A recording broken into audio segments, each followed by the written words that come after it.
Amy, a nice little workout today. First pre-season friendly. How are you feeling after that? Yeah, obviously legs are a bit tired, but that's what it was all about, is just get miles in the tank and for the girls to get a bit of a run out, and I think that was really important, and they were a great side, so yeah, tough. So yeah, that's what we wanted, is just to get miles in the legs and just see how we could do.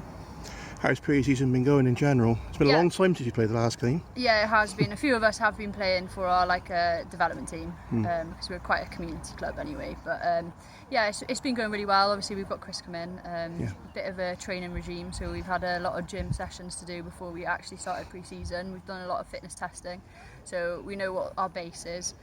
We've got obviously new staff come in. Kel's obviously retired and come in as first team coach, which is really good. But yeah, so yeah, we're just getting straight into it now. I think just trying to get miles in the tank and then see where we can go from there. And what's Chris been like? He obviously used to be in one of the challenging teams with Swansea, and he's done very well there. And how's he settled in at the club? Yeah, settled in fantastic. He's a brilliant guy, great manager. I've known him for a while. He used to be my manager when I was in Swansea Uni, so I've known him for a long time. He's a good lad, and I think he's going to bring a lot of professionalism to us, and I think that's what we really need. You know, he sets the standard that we've all agreed to. So you know, we come to training at 6. We have our 15 minutes, and then as soon as we cross that white line at 6:15, it's business. But of course, you're building on what was a really good season for you last season. 4th place in the league, semi-finals of the trophy, and did well in the Welsh Cup. So what do you think would represent a good season for... I think obviously our aim, top 4 will always be top 4, and then go one step further, maybe get into a final and see what we can do there. I think that's what all the girls are aiming for. Yeah, and just obviously keep developing as a squad. Obviously we're so young. I think we're only going to get better and better. And with a couple of new additions with maybe a bit of more experience, it'll be good. I suppose being where you're based on the west coast of Wales is a little bit difficult to bring players in, isn't it? So you've got to go for a little bit more home-based players. Does that give you even more satisfaction that you've done well like that? Yeah, obviously. So you look at our squad, and so many of the girls are Aber born and bred. I think that makes us run a bit harder for the team really, and for the community too. We're such a community-based team, the women's section and the men's section.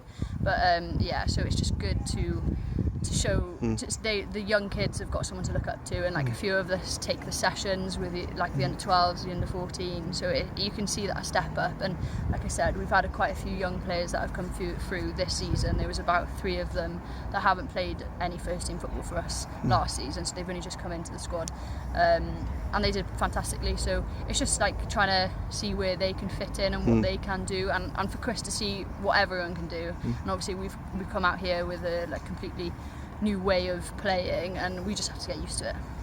I'm just looking beyond your club, and other teams in the league, they've been signing players, and TNS have announced they've gone semi-professional, so the standard's going to get higher, you feel. Do you think that's going to be a really good challenge for your team to try and compete with them as well? Yeah, obviously it's good. Obviously it's the more professional the teams the teams around us are going to get, the more it's going to drive us up. But I think if we're organised and we do bring in a couple of players that will shore us up a bit, we're more than capable of still competing with them, obviously, like we did last season. So yeah, it's in the pipeline. We just need to get through pre-season and see how we stand. Do you feel that Cardiff are probably still the favourites this season, or do you think the others are going to get a little bit closer this time? You never know. Obviously they're a great side.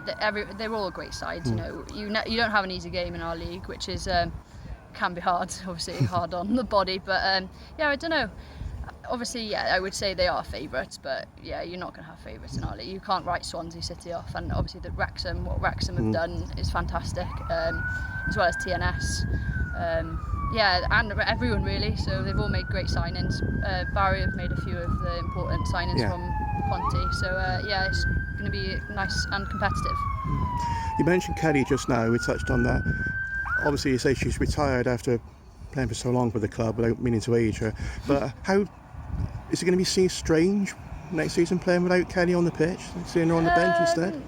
No, she's always just as loud. You can still hear her off the sideline. No. All jokes aside, obviously she's a great leader, massive mentor for me. I've played under her for a while now, so we're just used to knowing how each other play, and I think she's such a motivator and she just keeps us organised, so we're going to miss that aspect, but obviously we've got the players that can do that. Obviously Bex is behind me, I'm up front, but obviously we've got mature players even well beyond their years, like Amy, who is so young. We just forget that she's not, you know, she's a senior, that she's not a senior player, you know, in that sense. And Libby as well has had a few seasons now in the league, well, quite a few, and she's come in from stride to stride. So I think, I think we've got enough to cover for missing Cal, but obviously she'll still be there.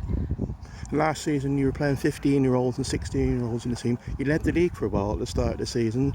They've now got a year's experience in the league under their belt, so you can see them being stronger this time around? Yeah, of course, and especially what was really important was us getting to top 4 and playing the better teams in the last phase. I think a few of them, I know Mod said she's come off plenty of times and gone, I just feel like I haven't touched the ball, I'm just running and running and running, and she just feels like she's just knackered, but she needs to understand that she's ran harder, further than she would have than playing in the lower 4, so which is just natural, because we've got to be a bit more rigid and a bit more defensively minded, and run a bit harder, because obviously we're not as expressive when we play the higher teams. We've got to stick to the game plan a bit more. So, yeah.